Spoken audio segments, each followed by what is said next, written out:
New features and items are added to video games all the time, and while it's fun for the player to experiment with what items and features are the best, you might find yourself sticking to a very specific list of items due to them being better than other items in the game. This is an issue that companies like Epic Games is trying to tackle all the time, and which is why in today's YouTube video we will be talking about some recent changes to weapon and features on the Fortnite island, starting with the Tornado. Currently, the Tornado has double the chance to spawn during matches, while Epic Games lets players experience this brand new weather effect. And while sure on the 17th the Tornado will have spawn chances nerfed, they have still received some buffs recently, such as a total of 2 vehicles being allowed inside of tornadoes instead of just 1, and the amount of objects in a tornado that can be picked up being buffed from 50 objects to 75, which of course isn't anything too crazy, but just showcases that the tornadoes over time have been getting more of a gravitational pull towards them, added and buffed in the game files. But tornadoes are obviously not the only thing shaking up the gameplay on the Fortnite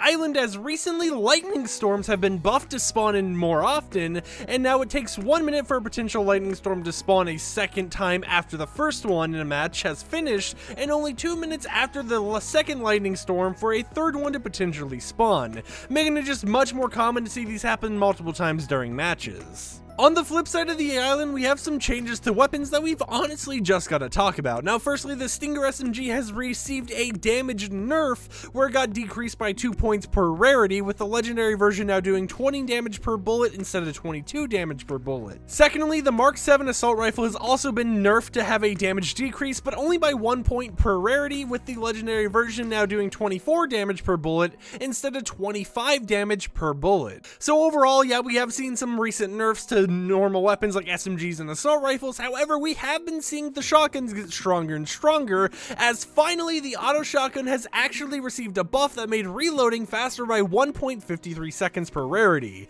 with the legendary version now only taking 5.1 seconds to fully reload the gun instead of the original 7.2 seconds. So it is very interesting to see that Epic Games is going to continue to make these changes during the middle of seasons, during the middle of updates, to make sure that no weapon feels too overpowered, but no weapon feels completely broken to the point where you're shooting it and it just feels unusable. Like, you have it there and it's like, nope, I wouldn't pick this up even if I saw it on the ground in the highest rarity possible. So for today's question comment of the day, I want to know down below, what nerfs or buffs do you think Epic Games still needs to do to some weapons? I'm just curious what everyone thinks needs to be better, what needs to be worse, and with that said, I'll catch you champs and champettes tomorrow with another YouTube video. Peace out.